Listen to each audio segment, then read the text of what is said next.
আওয়ামী লীগ বিরোধী আন্দোলন করে জুলাই আগস্টে যারা ছাত্রদের মধ্যে যারা নেতৃত্ব দিয়েছিল তাদের প্রতি বাংলাদেশের মানুষের ভালোবাসা ছিল, প্রবাসীদের ভালোবাসা ছিল, তাদের প্রতি সমর্থন ছিল। যদিও তারা একসময় ছাত্রলীগ করত বা ছাত্রলীগের ছায়াতলে ঢাকা ভার্সিটিতে তারা বেড়ে উঠেছে এবং প্রথমে তাদের এই আন্দোলন শেখ হাসিনার এক দফা আন্দোলন ছিল না, শেখ হাসিনা পতনের আন্দোলন ছিল না, কোটা সংস্কার আন্দোলনের মধ্যে দিয়েই তাদের বেড়ে ওঠা। এই আন্দোলন একসময় রাজনৈতিক আন্দোলনে মোড় নিল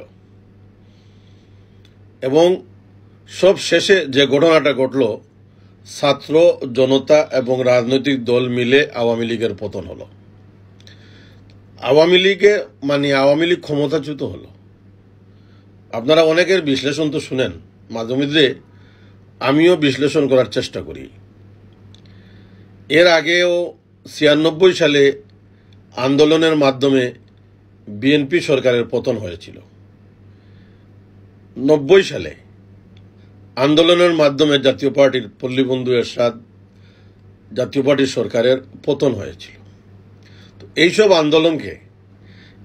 আন্দোলনকে আপনি স্বাধীনতা যুদ্ধের সাথে কম্পেয়ার করতে পারেন না। এগুলো হচ্ছে রাজনৈতিক আন্দোলন, গণতান্ত্রিক আন্দোলন, ভোটের অধিকারের আন্দোলন। ঠিক 2024 সালে আওয়ামী লীগের বিরুদ্ধে যে আন্দোলন হয়েছে, সেই আন্দোলন সেই 96 এবং 90 সালের আন্দোলনের মতো। এখন 96 সালে যারা আন্দোলন করেছিল বিএনপির বিরুদ্ধে, রাজনৈতিকভাবে জামাত, আওয়ামী লীগ, জাতীয় পার্টি মিলে আন্দোলন করেছিল। এরপরে একটা নিরপেক্ষ সরকারের মাধ্যমে নির্বাচন হয়েছিল। 3 মাসের মধ্যে সেই নিরপেক্ষ তত্ত্বাবধায়ক সরকার নির্বাচন দিয়েছিল। 90 সালে এরশাদ ক্ষমতাচ্যুত হওয়ার পর, জাতীয় পার্টি ক্ষমতাচ্যুত হওয়ার পরে আপনার শাহাবুদ্দিন সাহেবকে কেয়ারটেকার সরকারের প্রধান করে নির্বাচন হয় 90 দিনের মধ্যে। 90তে যারা এরশাদ বিরোধী আন্দোলন করেছিল, 90তে যারা নেতৃত্ব দিয়েছিল, তারা 2-1 জন রাজনৈতিক দল করেছে। তারা আওয়ামী লীগ থেকে বেরিয়ে এসে তারা দল করেছে, কিন্তু তাদের কোনো অস্তিত্ব নাই। মাহমুদুর রহমান মান্না, কিন্তু 90 সালে যারা ছাত্রদের মধ্যে নেতৃত্ব দিয়েছিল, বিশেষ করে বিএনপি ছাত্র দলের আমানুল্লাহ আমান, এরপরে খোকন সহ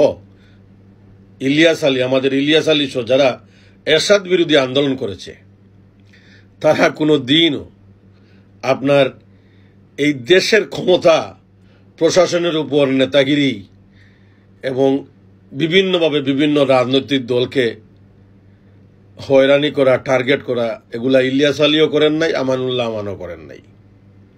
90 দশকের সোনালী ফসল।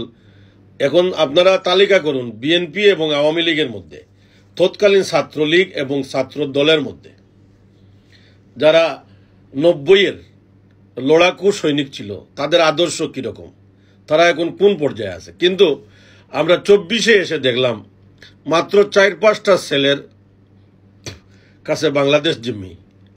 ডক্টর ইউনূস যেভাবে এদেরকে লালন করেছেন, যেভাবে এদের উপর নির্ভর করেছেন, আন্দোলন করলো বিএনপি, আন্দোলন করলো জামাত, আন্দোলন করলো জাতীয় পার্টি। রংপুরে আমাদের দলিল আছে, যদিও জাতীয় পার্টির সংসদ থেকে পদত্যাগ করে নাই, কিন্তু সংসদের ভিতরে থেকে এই আন্দোলনকে সমর্থন করেছিল। তবে জাতীয় পার্টির কিছু দালালদের জন্য জিএম কাদের পদত্যাগ করেন নাই, না হলে পদত্যাগ করতে। এই আন্দোলনে সমর্থন দিয়েছিল সবাই।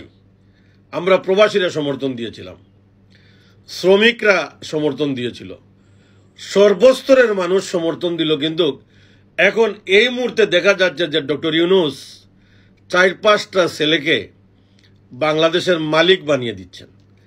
এদের নিবন্ধন নাই, এরা বলে নির্বাচন কমিশন, এই নির্বাচন কমিশনের অধীনে নির্বাচন হবে না। এদের মার্কা নাই, নিবন্ধন নাই। আদৌ এরা নিবন্ধন পাবে কিনা, এখন আপনার বিপ্লবীরা যখন চাঁদাবাজ হয়ে যায়, বিপ্লবীরা যখন দুর্নীতিবাজ হয়ে যায়, বিপ্লবীরা যখন টাকার পিছনে চলে যায়, তখন বিপ্লবীদেরকে আর মানুষ ভালোবাসে না। এই ছেলেরা যদি আন্দোলনের পর আমানুল্লাহ আমান, ইলিয়াস আলীর মতো সেই 90 দশকের ছাত্র নেতাদেরকে ফলো করত, তাহলে আজকে তারা সব দলের কাছে মাথার তাজ থাকত। জুলাই বিপ্লব ঘোষণার দাবি করছে তারা। আমরাও চাই যে এই যে আওয়ামী লীগের পতন যেভাবে হয়েছে, এই আন্দোলন যেভাবে সফল হয়েছে, একটা ডকুমেন্ট, একটা দলিল থাকুক। কিন্তু এখন তো এই দলিল অসমাপ্ত থাকবে। জুলাই ঘোষণা তোমরা দিবে কিভাবে? যারা মারা গেল, জুলাই মূল তো টার্গেট হলো আবু সাইদ সহ যারা মারা গেছে, আবু সাইদ স্নিগ্ধ সহ যারা মারা গেছে, এদের বিচার কাজ এখনো শেষ হয় নাই। আর সারা বাংলাদেশে বৈষম্য বিরোধী নিহত আহতদের উপর আক্রমণ করা বা হত্যা করার যে মামলা হয়েছে, হাজার হাজার আসামি করা হয়েছে, হাজার হাজার প্রায় লক্ষ লক্ষ আসামি করা হয়েছে। তো এদেরকে গ্রেফতার করা হয় নাই, এদের বিচার করা হয় নাই, তাহলে জুলাই ঘোষণা কি হবে? আর এই জুলাই ঘোষণাতে শুধু কি তোমরা, এই জুলাই ঘোষণাতে কি শুধু কি শিবির, এই জুলাই ঘোষণাতে কি শুধুমাত্র তোমরা সমন্বয়ক? এখানে অনেক কিছু লিখতে হবে যে তোমরা ছাত্রলীগ ছিলে, সার্জিস ছাত্রলীগ, হাসনাত ছাত্রলীগ, এরপরে কি নাম তারা, আসিফ গণ অধিকার পরিষদ, এগুলো তো লিখতে হবে। এরপরে যারা একটা মার্ডার কেসের মামলা হচ্ছে, পোস্টমর্টম রিপোর্ট, জুলাইয়ে যারা মারা গেল, যারা শহীদ হলো, তাদের বিচার করতে গেলে পোস্টমর্টম রিপোর্ট লাগে, মেডিকেল রিপোর্ট। সেই মেডিকেল রিপোর্ট কোথায়? সেই মেডিকেল রিপোর্ট ছাড়া বিচার কিভাবে হবে? এদের পোস্টমর্টম রিপোর্ট কোথায়? তাই জুলাই বিপ্লবকে সামনে, বিপ্লবকে আমরা জুলাই বিপ্লব ঘোষণা করতে গেলে এর আগে তার কমপ্লিট কাজ করতে হবে, বিচার করতে হবে। তো লাশের ময়নাতদন্ত করেন নাই, পোস্টমর্টম রিপোর্ট নাই, তাহলে এগুলা বিচার কিভাবে হবে? তাই আমরা চাই আগামীতে একটা নির্বাচিত সরকার আসুক, ইতিহাসে যার যার জায়গা হবে, মূল্যায়ন হবে। আর এখন এইটাকে সামনে রেখে জুলাই ঘোষণার সাথে আপনার নির্বাচনের কোনো সম্পর্ক নেই। এপ্রিলে নির্বাচন কোনো মতেই হতে পারে না। নির্বাচন ডিসেম্বর, জানুয়ারি, ফেব্রুয়ারির মধ্যেই হবে। ডিসেম্বর, জানুয়ারি, ফেব্রুয়ারির মধ্যে হবে নির্বাচন।